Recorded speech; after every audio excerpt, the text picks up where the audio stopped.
Hi, everybody. It's the show with Ron, and we're here for another day of headlines, trying to add a little bit of context and commentary. But we're in wild times now, and so it's probably more important than ever that we try to make sense of things or put them into context. Otherwise, we're going to get real wrapped up and worried about the wider world. So let's start here with Biden faces make or break moment in the ceasefire talks. The interesting here is that you see Biden's the polls, the war in Israel in the Gaza Strip was Biden's worst rated issue in the polling. 71% of respondents saying they disapprove of how he's handling it. And of course, he came out immediately after the events happened very strongly for Israel. And then as it appeared that people did not support the way Israel was handling it, or maybe didn't support Israel at all, the administration sort of backtracked and tried to take a harder line while also being fully supportive. It's a difficult position to be in, and it's an election year, and the people who disapprove of how Biden is handling it would be his strongest supporters. And indeed, we have the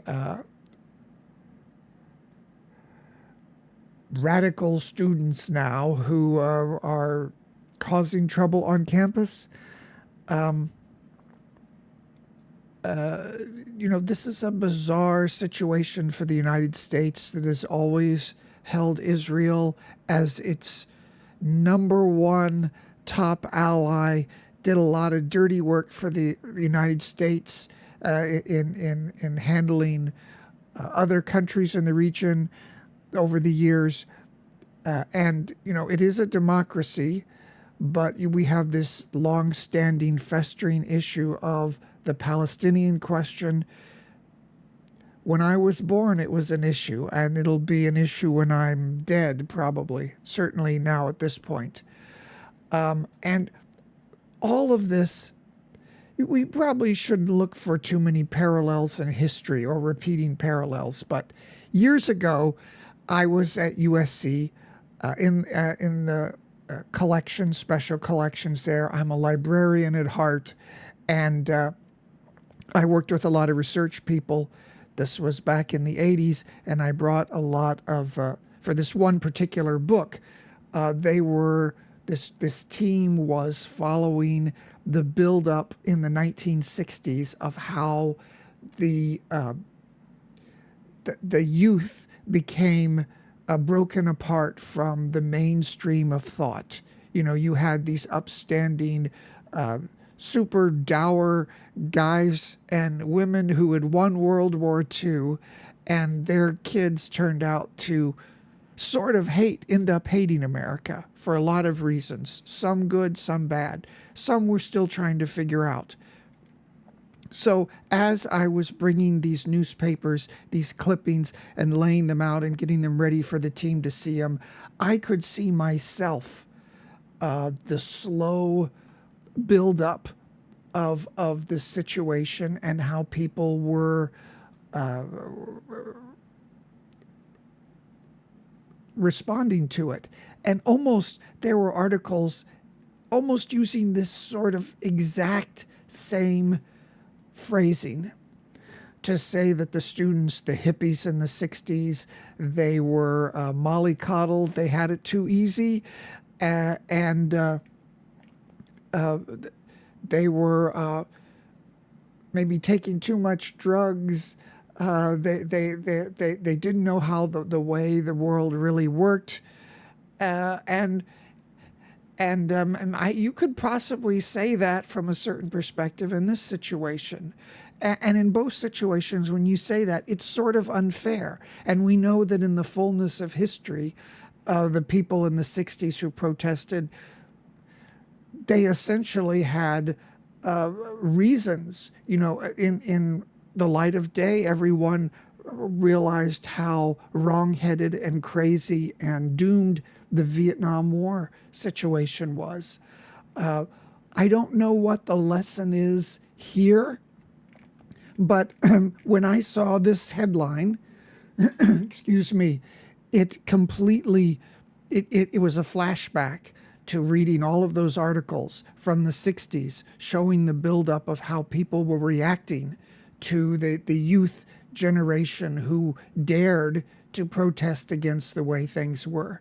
And even more so this, we have Caitlyn Jenner wants campus protesters deported. Have fun being beheaded. Again, this was the same sort of sentiment for a lot of people, especially back then. The Republicans were very much pro the U.S. as the world's policeman, and we got to run things.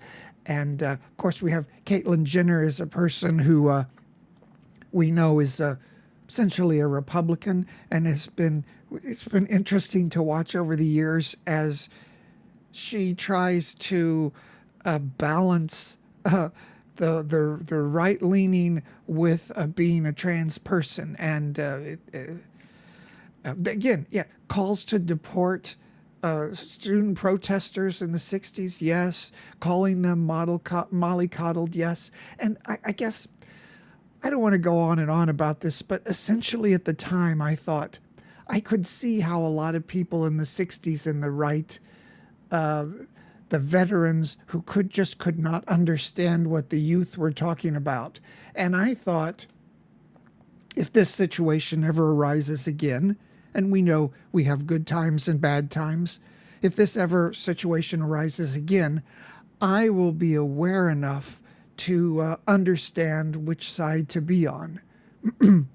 And at this point, I have to say, it still seems to me like the underpinning a lot of this protest against Israel, there's a lot of racist, or what we call anti-Semitic feeling, and it's completely wrong-headed. Again, the terms like wrong-headed were used back in the 60s to denigrate kids then too. But certainly any U.S. administration has to be aware enough of history to take these feelings seriously. And certainly a lot of blame has to be placed on Israel for mishandling the war, their response to the hostage taking. Certainly Israel is the victim of this, and we should be supporting our democratic allies in the Middle East. But too many people were killed in their response to it. And again, I'll put forward my conspiracy theory. I do believe a lot of people in the West, before Hamas attacked Israel and took the hostages, the feeling was, in the liberal democracies in the West, they have to get rid of that right-leaning Netanyahu government. So I think a lot of the media that would usually be solidly standing up for Israel is saying the result of this Israeli-Hamas war in the Middle East can be that there's a thorough discrediting of the Netanyahu regime, and let them go down swinging, and let them go down with the moniker of having all these excess deaths on their hands from the war. I think that's something that's happening in the background. But as to what lesson, am I smart enough? Am I right-headed enough to understand what's going on now? I certainly think anti-Semitism is wrong, and the students are deluded and mollycoddled and maybe influenced by social media. Maybe that's an aspect that we didn't have in the 60s that has added, that might discredit some of the anti-Jewish fervor of these students. But to me, it still seems quite crazy, the protests on campus, how extreme some of the rhetoric has been. And I guess on one hand, you could kind of fault the Biden administration for flip-flopping in an election year on almost all of their policies, on immigration, on and especially in this Israel policy. But on the other hand, the Biden administration has to pay attention to what's happening, what the people feel about what's happening, and not give Israel a blank check in the way they deal with this. So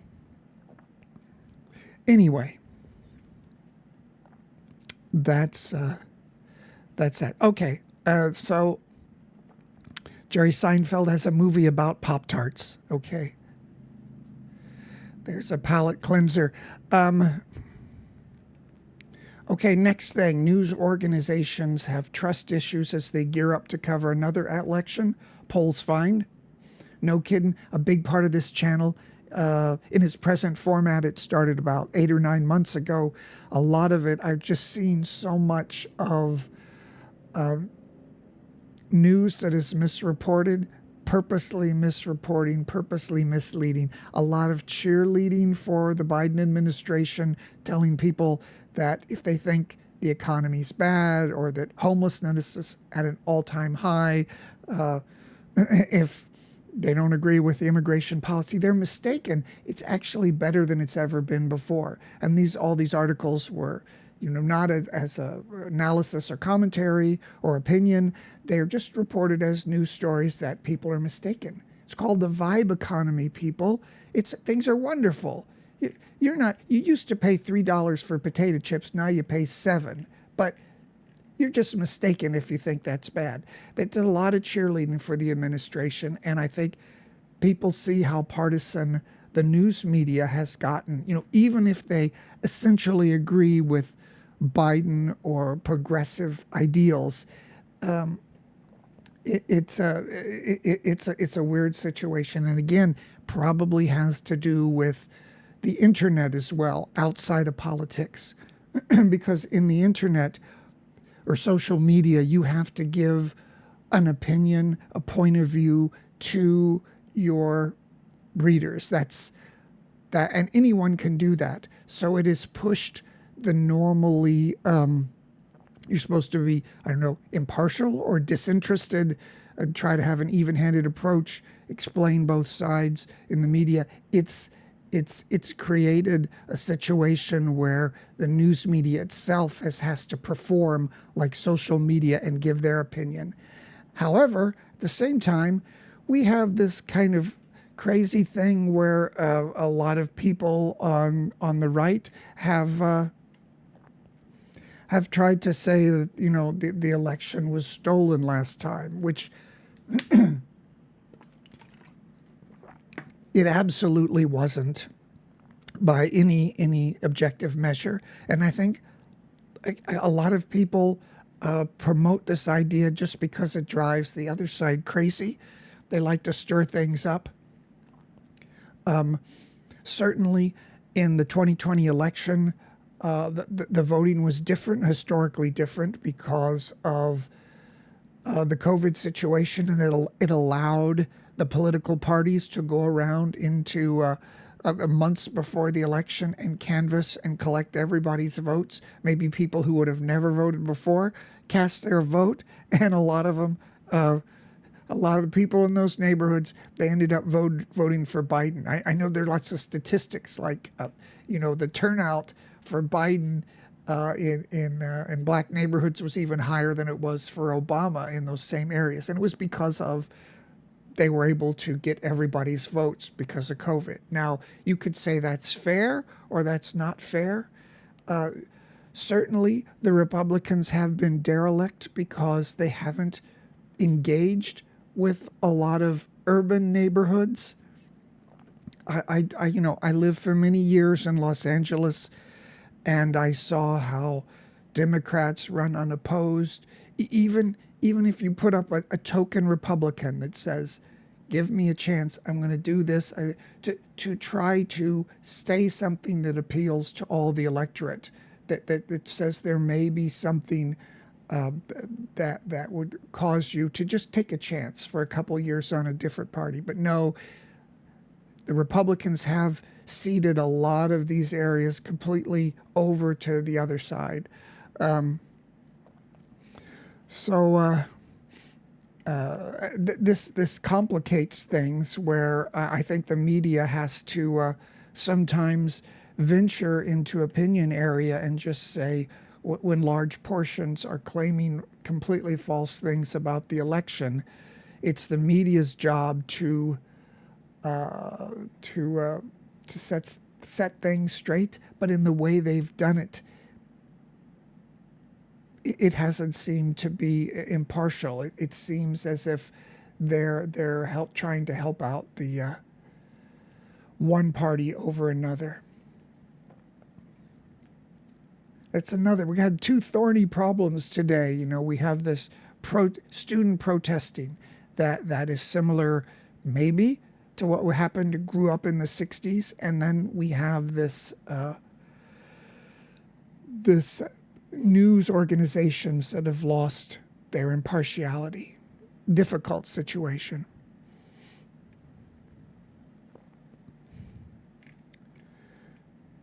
Do we have anything that is lighter than that, other than Jerry Seinfeld's Pop-Tart movie?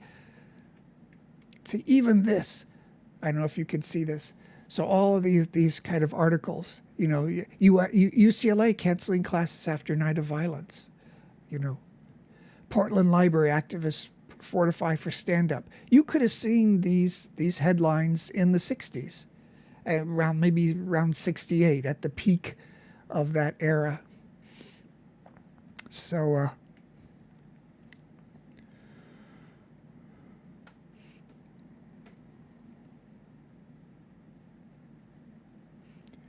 cancer vaccine trials, I guarantee anytime you see these, you know, if you know around somebody who has cancer, and they're naturally going to be pulled to these sort of articles, and they're always, you know, yeah, we might have something like this if you manage to live another 10 years.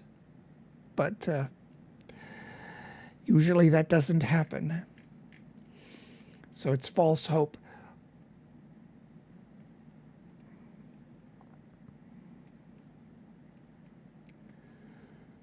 I don't know. I wanted to mention this. This is Tesla fires employee who slept in parking lot during layoffs, slashing 10% of staff. I always worked long hours, and you know, you hope it factors into your job and what they think of you, but you better not do this if you're one of the if you're one of the faceless drones, you know, unless you got somebody who knows that you're doing this and appreciates it. It just always makes me cringe, because I worked a lot and sacrificed a lot to be a good employee, and it did pay off for me. But I can feel what it would be like to not have that work for you, how bad you would feel. So I think that's all for today. I can't imagine two bigger stories that should take up all the time than the two big ones: the youth protests and the media, and how crazy to have that going into an election year, just like in 1968. We'll see if there's any more parallels. And I'll just tell you, this is my book, There Are Still Unknown Places. It's a book of modern times, young people living in the big city in a foreign land. And it's supposed to, I try to capture the tone of the time, the true lives that we live, the small little things that are petty to us, but they're also epic to us because they're our own stories and all we ever have. And that's contrasted against the history, the bigger things that have happened in the past and cyclically happen again. Some of the stuff we've talked about here today on the show. So this is my book. Please buy it. Let me know if you like it. And Please like and subscribe, trying to build the channel. Since I mentioned politics, since I mentioned Biden, since I mentioned Trump, YouTube sees this as an election advertisement. So I don't think it's promoted. I mean, I can't promote it, and I don't believe they offer it up. But if you tweet it out or let people know, we're trying to talk about the media, the headlines. The intent is so we don't get too worried or upset about it, or we're not tempted to march off in somebody else's parade, that we're not going to go down swinging for someone else's cause. We try to understand what's going on. So like and subscribe. I'll see you next time.